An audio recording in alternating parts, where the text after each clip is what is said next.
1 Pedro capítulo 5, versículo 6.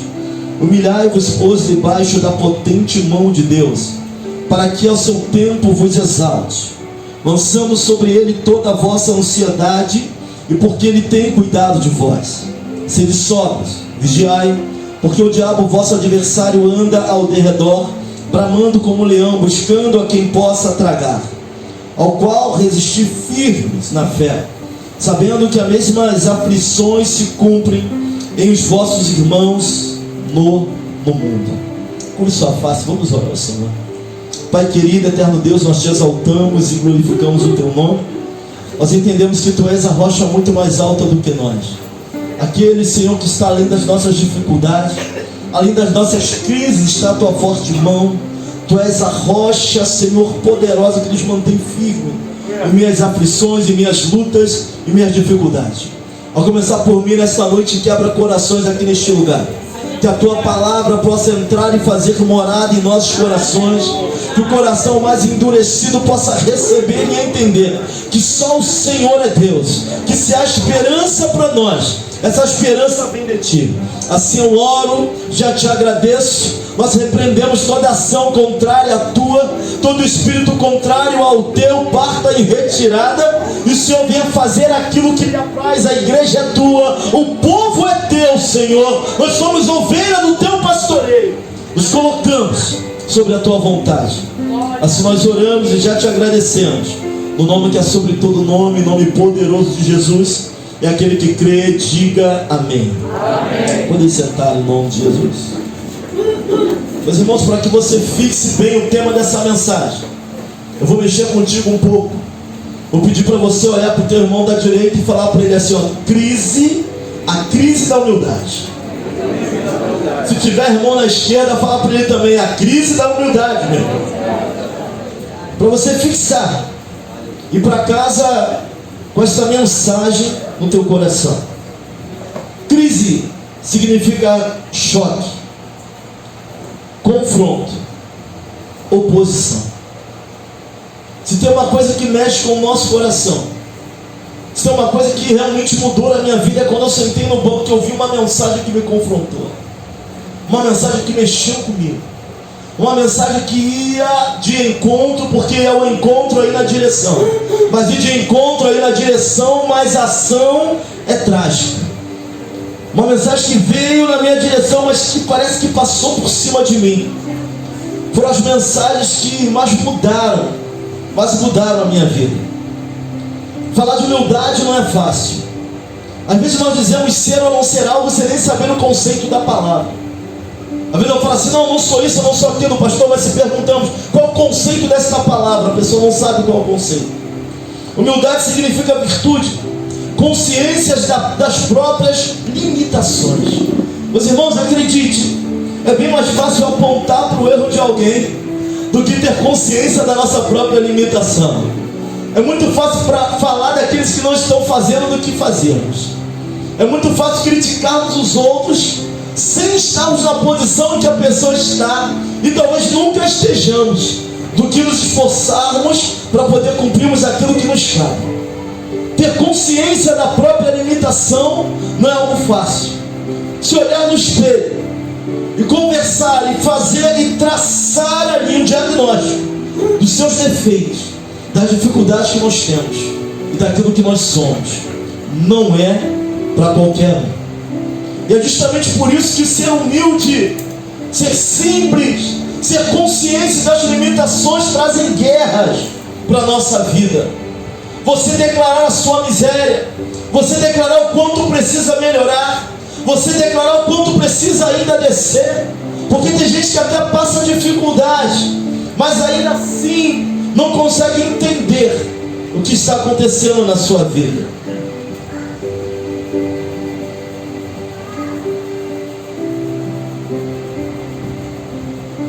Quando Pedro vai escrever, ele está falando para os líderes, depois ele começa falando para os jovens, ele começa pedindo para que cada um venha se submeter um ao outro, ele vem falando das funções. Semelhantemente, 1 Pedro 5,5, ele vai dizer: semelhantemente vós jovens, sede sujeitos aos anciões, e sede todos sujeitos uns aos outros, revestivos de humildade, porque Deus resiste aos soberbos, mas dá graça aos humildes. E aqui nós vamos ver um jogo de empurra, Deus resistindo ao soberbo e dando graça àquele que se humilha. Nós começamos a ler então no versículo 6, que é necessário se humilhar debaixo das potentes mãos do Senhor, que no tempo oportuno Ele mesmo, Ele iria nos exaltar. Uma das grandes barreiras, irmãos, para que as nossas orações sejam atendidas e ouvidas, acredite, é o orgulho. Eu começo a me preocupar com esse pecado. Pastor, não existe pecadinho, não existe pecadão. Mas de todos os pecados, o orgulho chegou primeiro. Que isso, pastor? Vou te provar aqui na Bíblia que de todo o primeiro pecado no universo, no cosmo, começa no coração de um anjo chamado Satanás. O pecado da soberba. Uma das grandes barreiras. Quero falar para você que eu creio na soberania de Deus. Mas eu creio na soberania de Deus num todo, irmãos. Porque para alguns Deus só é soberano do seu jeito. Deus ele é tão soberano até para criar normas e regras, para que nós possamos ser abençoados. Porque se Ele não for soberano para nos dar instrução através da sua palavra, Ele não é soberano. Ou Ele é soberano por completo, ou Ele não é. Eu creio na soberania de Deus por completo. Deus ele deixou a sua palavra para nos instruir. E na sua palavra está dizendo: humilhai-vos diante da potente mão do Senhor, para que em tempo oportuno Ele vos exalte. Se tem um pecado, eu sei que não tem pecadinho, não tem pecadão, mas se tem um pecado que chegou primeiro, é o pecado da soberba. Soberba é uma das manifestações do orgulho. É um orgulho exagerado. Soberba é altivez. Ele surge no coração de um anjo chamado Lúcifer, anjo de luz, irmãos. E se esse pecado foi tão terrível para causar a queda de um anjo no lugar onde Deus ele era adorado, imagina o que não pode fazer na nossa vida nessa terra de inclinações. Imagina o que não pode fazer esse pecado da soberba, do orgulho, da altivez na nossa vida nessa terra que jaz do maligno. Se um pecado como esse foi capaz de atingir o coração de um anjo, causando a sua queda, não só dele, muito mais do que isso, de uma legião inteira, um terço, imagino que não faria na nossa mente, no nosso meio, na terra em que vivemos.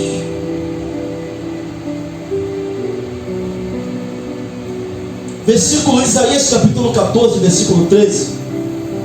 E tu dizias no teu coração: eu subirei ao céu e acima das estrelas de Deus, exaltarei o meu trono, e no nome da congregação me assentarei da bandas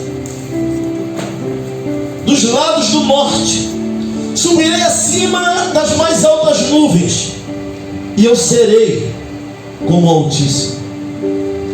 Isaías aqui está trazendo uma profecia para o rei da Babilônia, mas fazendo alusão à queda de Lúcifer, que se é semelhante a Deus, irmãos, que se assentaram onde Deus se assentava. E se um pecado como esse foi suficiente para causar a queda de um anjo, significa que nós temos que ter muito cuidado com ele. 1 Pedro capítulo 5, versículo 16. Humilhai-vos, pois, debaixo das potentes mãos do Senhor, e no tempo oportuno Ele vos exaltará. Pela Bíblia só existe um caminho para a exaltação do homem pela parte de Deus: é a humilhação. Deus não está falando que Ele vai nos humilhar. Ele até tem poder para nos humilhar. Ele até tem poder para nos quebrar, Ele até tem poder para nos desfazer e refazer como Ele quer. Mas a Bíblia está dizendo: humilhai-vos. Somos nós que temos que nos submeter a Ele. Exaltação vinda de Deus para a nossa vida, irmãos. Tem que haver submissão. Deus está falando: humilhai-vos diante, somos nós. Deus está falando de submissão voluntária. Deus está falando de tomarmos posição e entendermos quem nós somos. E nós falamos aqui que humildade significa consciência das nossas limitações. Quer ser exaltado? Olha para alguém e fala assim: meu irmão, tu quer ser exaltado por Deus? Olha para Ele. Tu tem que descer e se submeter a Ele, para que a exaltação dEle venha sobre a tua vida. Humilhai-vos. Não é algo que alguém possa fazer por mim nem por você. Nós temos que nos posicionar a esse respeito. Ele tem poder para te humilhar? Ele tem. Ele tem poder para nos quebrar? Ele tem. Mas a Bíblia está dizendo: humilhai-vos. É decisão tua e é decisão minha. Pastor, existe outro caminho para exaltação da parte de Deus? Não existe. Temos que nos humilhar, nos submeter à vontade dEle. Eu creio que Deus é Senhor, mas você não está submisso ao seu senhorio. Aí é que está a grande questão. Nós oramos: Senhor, me faz humilde. Você pode não gostar do resultado dessa oração. Acredite. Você pode não gostar do resultado da sua própria oração. A Bíblia diz: humilhai-vos. A decisão é nossa. É você quem tem que descer. Sabe qual é o caminho para cima? É para baixo. Sabe como é que nós crescemos na presença do Senhor? Descendo. Humilhai-vos diante da potente mão do Senhor. Mas humilhação é algo complicado, irmãos. Humilhação não é algo fácil, mas é o único caminho para a exaltação da parte de Deus para a nossa vida. Não é uma oração bíblica. Senhor, me quebra, ajuda-me, Senhor. Preciso entender e descer diante de Ti. Humilhai-vos. A decisão nossa. E não é uma decisão muito agradável. Até que Ele poderia fazer. Até que Ele tem poder para fazer. Mas a Bíblia vai dizer: humilhai-vos. Nós precisamos tomar essa posição. Precisamos tomar essa postura. Lucas capítulo 14, versículo 11.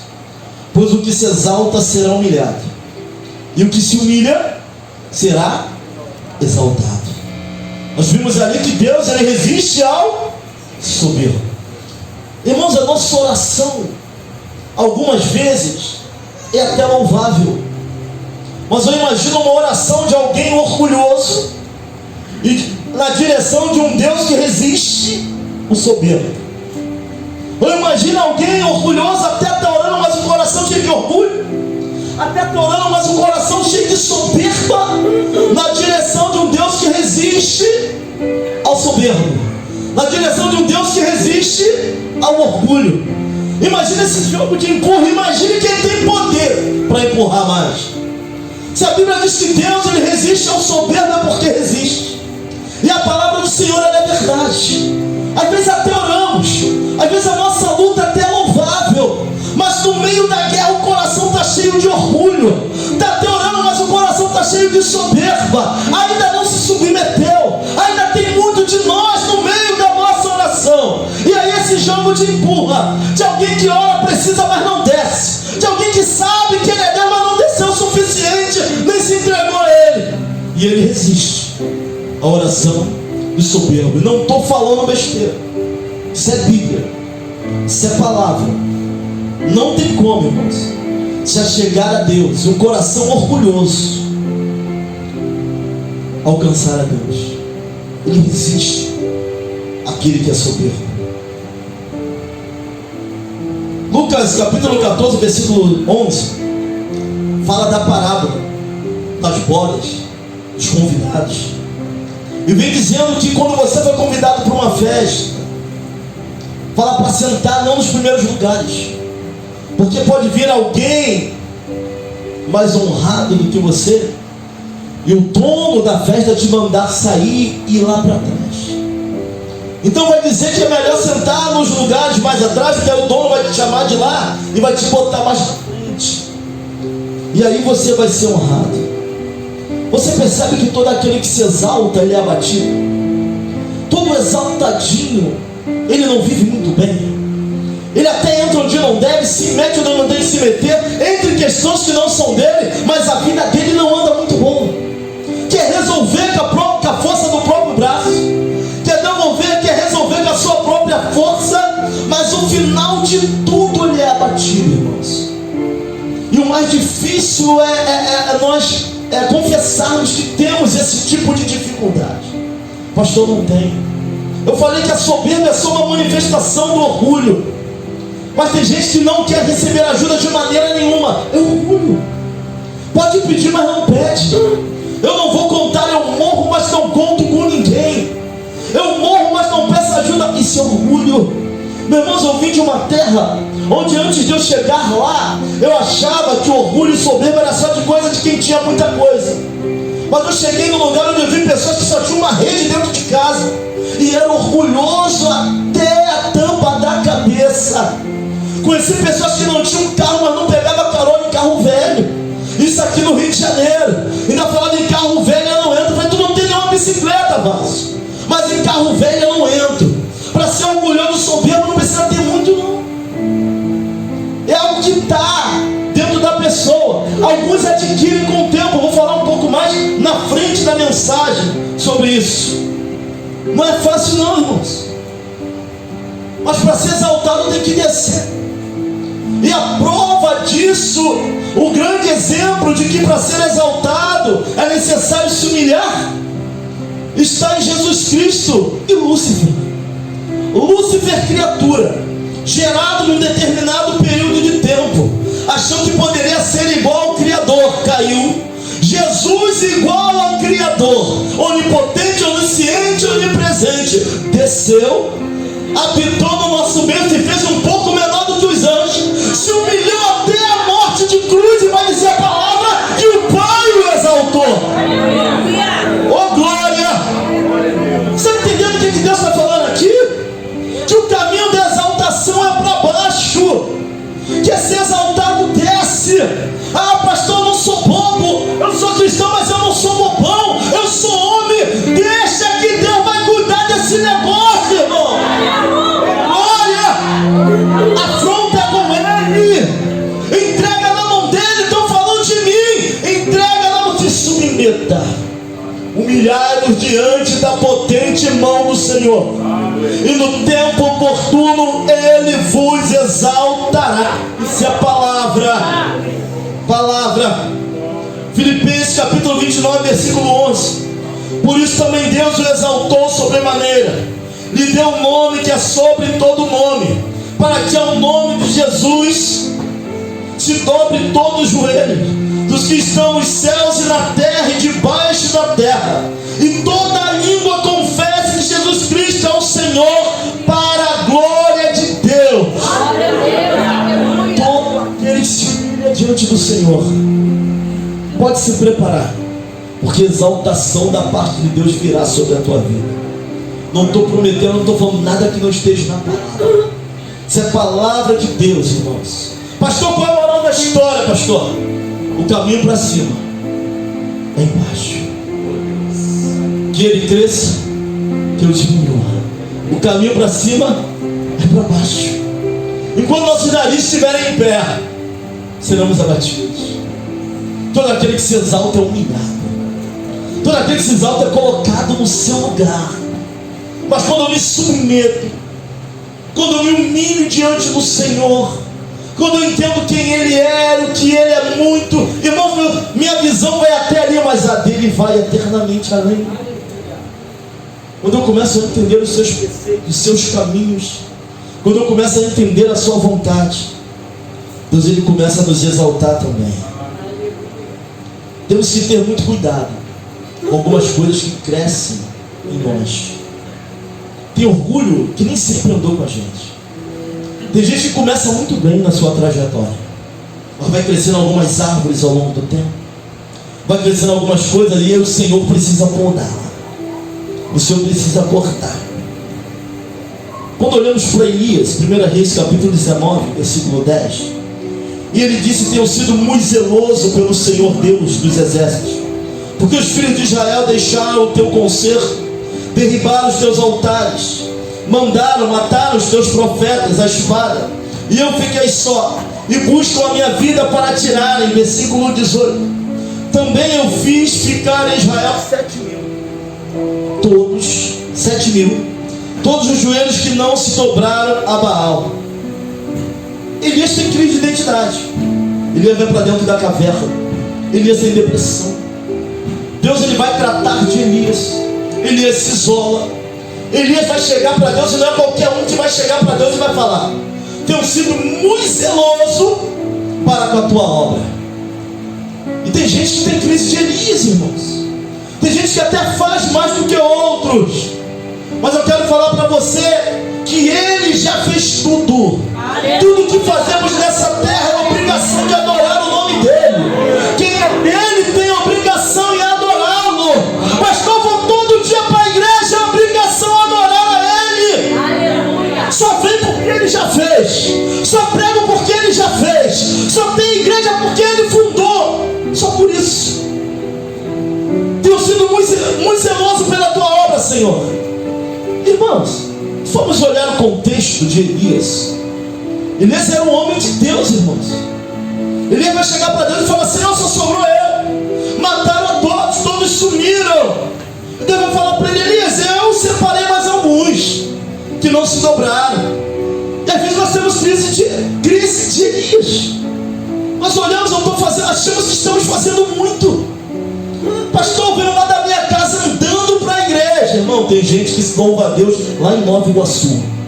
Tem gente que sai de São João e a igreja dele é lá em Cascadura. Você está fazendo a sua parte, mas cuidado. Quando achar que está fazendo muito, pode ser que o orgulho já esteja entrando igual uma parte da tua vida. Sabe, sempre que eu me exalto um pouquinho dá ruim para mim, meu. Quero me usar como exemplo. E a pastora Genice, ela sabe disso. Sempre que eu me exalto um pouquinho, irmão, tudo que a gente faz é para Deus, irmãos. Nós abrimos a boca para falar: eu louvo para Deus, então não tem problema se eu louvando só como você queria. Eu vim aqui para exaltar o nome do Senhor, então exalta o nome do Senhor. Eu prego para Deus, então não tem problema se alguém não te chamou, não te deu oportunidade. Se é para Deus, vai ter um momento certo em que Ele vai te levantar. Se é para Deus, Ele vai usar alguém para te chamar. Sabe, tem coisas que entram no nosso coração. Eu entendo a crise de Elias. Mas Elias era homem de Deus, mas ele vai falar para Deus: Senhor, eu tenho sido muito zeloso. Irmãos, se estamos aqui hoje, é porque Ele morreu em nosso lugar. Nós estamos aqui nesta noite para nos assentarmos na mesa e declararmos, porque Santa Ceia é a reafirmação de que nós pertencemos ao corpo de Cristo, que Ele virá para buscar a sua igreja. Então não acha que tu está fazendo muito não, porque você não está. Quem fez foi Ele. Pastor, eu trabalho toda semana, domingo, acordo cedo, venho para a escola bíblica. É oferta. Sacrifício é a cruz do Calvário. Isso não é sacrifício não, isso é oferta. Meus irmãos sabem quantos já morreram para que chegássemos até aqui? Vai estudar o panorama da história da igreja. Quantos morreram no Coliseu, comido por leões?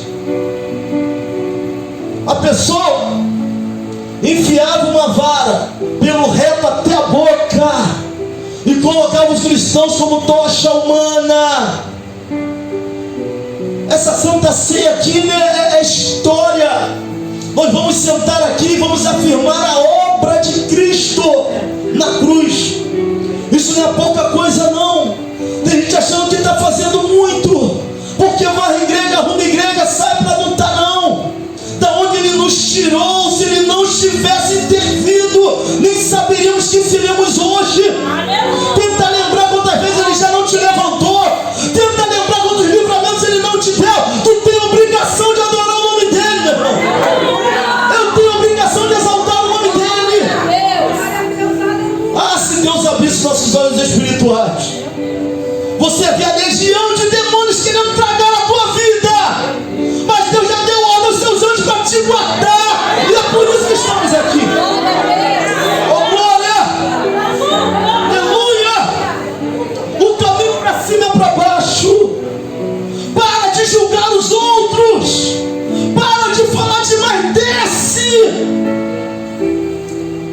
sólido. Um tabernáculo era a bacia de bronze, aquela pia, onde o sacerdote, antes, ele tinha que lavar a mão e se deparava com a sua imagem na água, para entender quem ele era, para entender quem Deus era e quem ele era, entender a santidade de Deus e a falha que há em nós.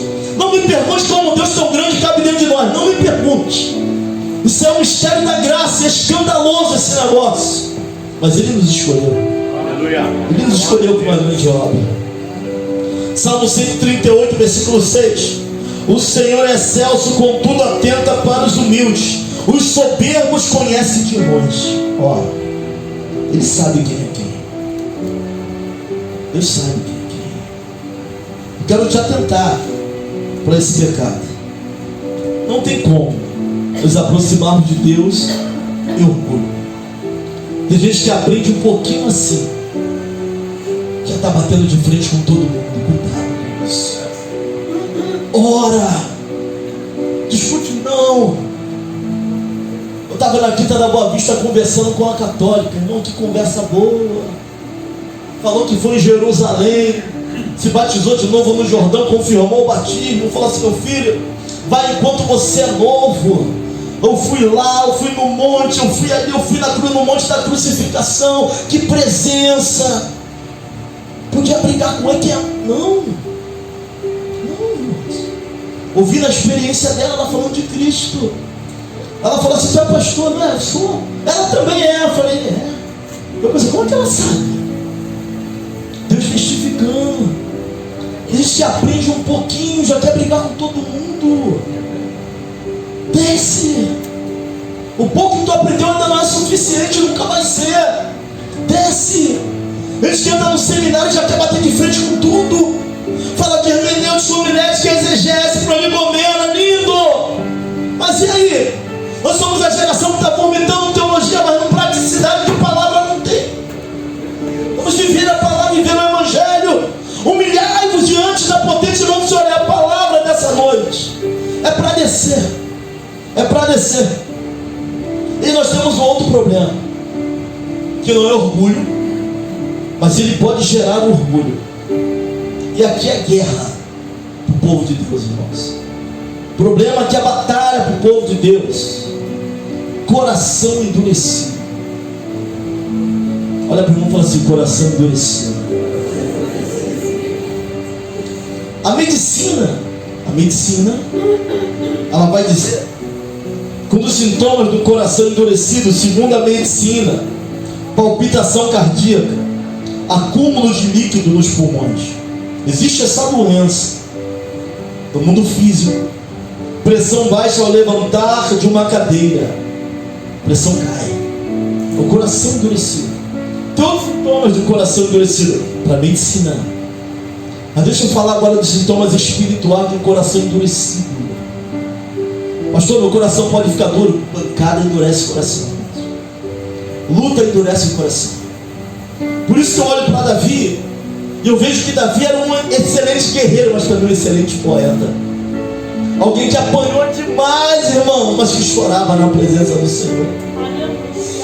Guerra endurece o coração. Luta constante endurece o coração. Pastor, quais são os sintomas de um coração espiritualmente endurecido? Falta de entendimento.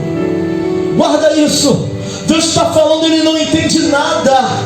Está sendo pregado, não entende nada. O coração está endurecido. É como se só as bocas mexessem, mas não entra. Mas a palavra é como um martelo que despedaça a penha. Não tem coração endurecido que consiga resistir a isso aqui. Não tem. Mas ele não entende. Primeiro sintoma de um coração endurecido: ele não entende. A compreensão é cancelada. O coração está duro. Não quer ser ministrado. Não quer ouvir. Fica insensível à voz do Espírito. Vai ministrar, não quer ouvir. Pastor vai falar, não quer entender. Está o coração endurecido. É guerra. É luta. Eu entendo a tua luta, porque eu tenho minhas lutas também, irmãos. Mas eu entendo que de tudo que nós vamos viver, você não pode perder a alegria da tua salvação. Aleluia. Deixa Deus tocar e quebrar o que está endurecido em você. Que outro sintoma de coração endurecido? Falta de entendimento, amargura e ressentimento. Alguém que está com o coração endurecido, ele fica amargurado. E a Bíblia vai falar sobre a raiz de amargura. Imagina uma coisa entranhada na terra, tão profunda, que fica difícil de puxar, de tirar, de cuidar, de tanta luta, de tanta guerra. Isolamento de Deus do corpo, dos outros, dos irmãos. Sintomas de coração endurecido, vai se isolar. Não quer papo, não quer andar com ninguém. Sai da comunhão, meu. Sintomas de coração endurecido. Recusa-se a perdoar. Indiferença. Olha o aí. Recusa-se a servir ou a ser ministrado. Irmão, se não for para servir, para nada servimos, irmãos. Ninguém aqui foi chamado para ocupar só banco. Pode até ser durante um período, mas Deus vai nos chamar para aquilo que Ele tem na nossa vida. Não precisa nem correr disso, mas vai se recusar a perdoar, vai se recusar a servir, vai se recusar a ser ministrado, vai ficar amargurado. Tudo isso é sintoma de coração espiritualmente endurecido. Salmo de número 42, versículo 11. Porque está abatido a minha alma, e por que te perturbas dentro de mim? Espera em Deus, pois ainda o louvarei, o qual a salvação da minha alma, da minha é o meu Deus. Sabe o que o salmista está dizendo aqui? Está falando assim para a alma dele, para as emoções dele: eu vou te submeter a Deus, eu vou me humilhar diante do Senhor. Porque se tem uma parte em nós que é arrogante, é a nossa alma. Ela é dotada de intelecto, vontade e de emoções. Sabe quais frases que vão expressar o intelecto, vontade e emoções da nossa alma? Eu quero, eu sinto e eu desejo. E a nossa alma precisa ser submetida ao senhorio de Cristo, irmãos. Porque a Bíblia vai dizer: não é o que você quer, não é do teu jeito, é do meu, não é da tua forma, é da minha. Te falei, que humildade gera crise. A Bíblia vai falar justamente o contrário. A alma do homem eu sinto. A Bíblia não manda tu sentir. Por sentir ninguém perdoa, manda tu perdoar. Pastor, mas eu não sinto. Não vai sentir nunca, porque não é fácil, porque não é simples. Pastor, eu sinto que não vai. Não, a Bíblia fala que é o que ela diz. Nós cremos naquilo que está escrito. Irmão, todos que tomaram decisões pela emoção pagaram o preço. Números capítulo 13, versículo 33. Não é isso? E vimos ali os anaquins, os descendentes de gigantes. Eram os nossos olhos como um gafanhoto, também aos deles. Emoção. 40 anos andando, morreram no deserto, porque tomaram uma atitude por aquilo que sente, por aquilo que acha e por aquilo que via, quando a ordem era para marchar. Porque o Deus que abriu o mar, o Deus que colocou nuvem, o Deus que faz coluna de fogo era o mesmo Deus que ia dar livramento outra vez. Se Ele te livrou lá atrás, Ele pode te livrar hoje, amanhã, depois. Não é pelo que tu sente, pelo que tu está sentindo. Tu nem estava aqui, irmão. Mas a Bíblia manda congregar, a Bíblia manda você estar em comunhão com seus irmãos. Então não é pelo que eu sinto. Tem dia que eu não sinto vontade de orar, mas eu oro, porque senão eu morro. Tem dia que tu não sente vontade de ler Bíblia, mas você lê porque é alimento para a tua alma. E se não tem alimento, não tem nada para queimar. Não é por sentir. Se fosse por sentir, nem estávamos aqui. Cuidado com a alma. Quando o salmista está dizendo: porque está abatido a minha alma, uma série de emoções está envolvendo o salmista. Mas ele vai submeter a alma, os sentimentos, a vontade dele a Deus. Até quando o coração está endurecido, você sabe o que tem que fazer, mas não quer fazer. Sabe que tem que descer, mas não quer descer. Sabe que tem que falar, mas não quer falar. A teimosia toma o lugar da sensibilidade. Eu sei o que eu tenho que fazer para melhorar essa situação, mas eu não vou fazer. Endurecido. Coração endurecido. Não é do teu jeito, Olha para alguém e fala assim: não é do teu jeito, meu irmão. Nem é da tua forma. Nem vai ser da tua maneira. Tem muitos guerreiros endurecendo o coração no meio da batalha. Davi foi um grande guerreiro, mas era um excelente poeta, quebrantado diante do Senhor. Talvez você tenha tudo para ter o coração endurecido, mas Deus fala nessa noite: não endureça o coração. Seja quebrantado diante do Senhor. Aleluia. Tem gente com o coração tão duro de tanta guerra à igreja que não quer ir mais para a igreja nenhuma. Alguns hoje estamos vivendo a geração dos desigrejados. Eles marcam pela internet uma reunião e ali, não sei se levantam um líder, não sei como acontece aqui, mas alguns estão falando que não precisam porque eles mesmos são igreja. E aí outra coisa que combate isso é a palavra, e a falta de discernimento da palavra para estar falando isso. Nós precisamos congregar sim. 1 Coríntios capítulo 6, aqui versículo 19, vai dizer o seguinte: diz que o nosso corpo é santuário do Espírito Santo e que Ele habita em nós. Não está dizendo que você é igreja. O que a Bíblia diz é que você é santuário do Espírito Santo. Pastor, então o que seria uma igreja, pastor? Conjunto dos fiéis unidos, comunhão dos membros, ajuntamento dos membros do corpo. Escute isso. Você sozinho até é santuário, mas igreja não. Porque a igreja é o corpo de Cristo. Um braço é corpo. Só é corpo quando está no cabeça, tronco e... Fala para alguém assim: você sozinho não é igreja. Tu pode até ser santuário, mas igreja não. Para ser igreja tem que estar aqui. A igreja é o ajuntamento dos membros, é o ajuntamento dos fiéis. Você sozinho é santuário. Ah, eu não vou adorar não porque eu sou a igreja. Eu vou ficar em casa porque não, tu é até santuário. Igreja não. Para ser igreja tem que ter um ajuntamento de fiéis. Para ser igreja, para ser corpo, tem que ter cabeça, tronco e membro. Se alguém acha um braço no lugar, vai falar o quê? Tem um braço no lugar. Para ser corpo tem que ter tronco e tem que ter membro. Tu pode até ser braço. O corpo sobrevive sem você, mas você não sobrevive sem o corpo. Desce. Abre o olho. A perna não sobrevive sem o corpo, mas o corpo sobrevive sem a perna. Você é até santuário, mas igreja sozinho você não é. Fala para alguém assim: para ser igreja tem que estar aqui comigo. Fala para ele: para tu ser igreja tem que se assentar na mesa comigo. Para tu ser igreja tem que dar glória comigo. Pode falar para ele. Para ser igreja tem que me abraçar, tem que falar que Jesus morreu por mim e por você. Senão você não é igreja. Tu é santuário, na tua casa tu é santuário. Pastor, vou tomar Santa Ceia sozinho, sou sacerdote de mim mesmo. Não, não é. Santuário do Espírito, e vai deixar de ser. A partir do momento que tu toma ação contrária, vai deixar de ser. Porque até sair da comunhão é pecado. Você sabia disso? Você é só um membro do corpo, fora do corpo. Vai fazer falta? Vai. Mas o corpo ele continua vivo. Agora tira o braço do corpo. Fora do corpo, o braço não apodrece. Ele morre, apodrece e vira adubo.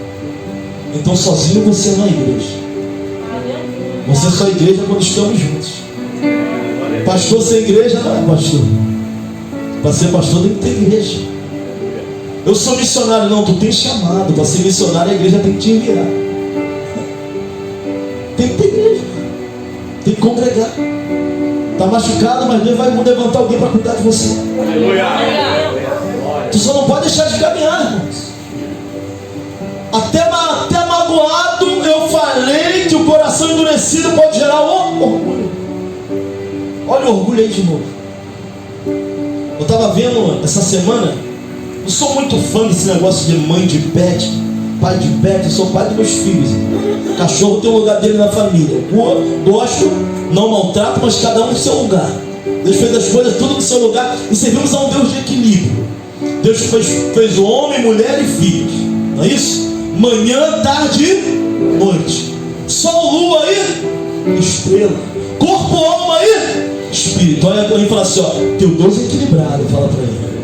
Não vem com esse papo de pai de pet, mãe de pet pra cá não. Tem equilíbrio.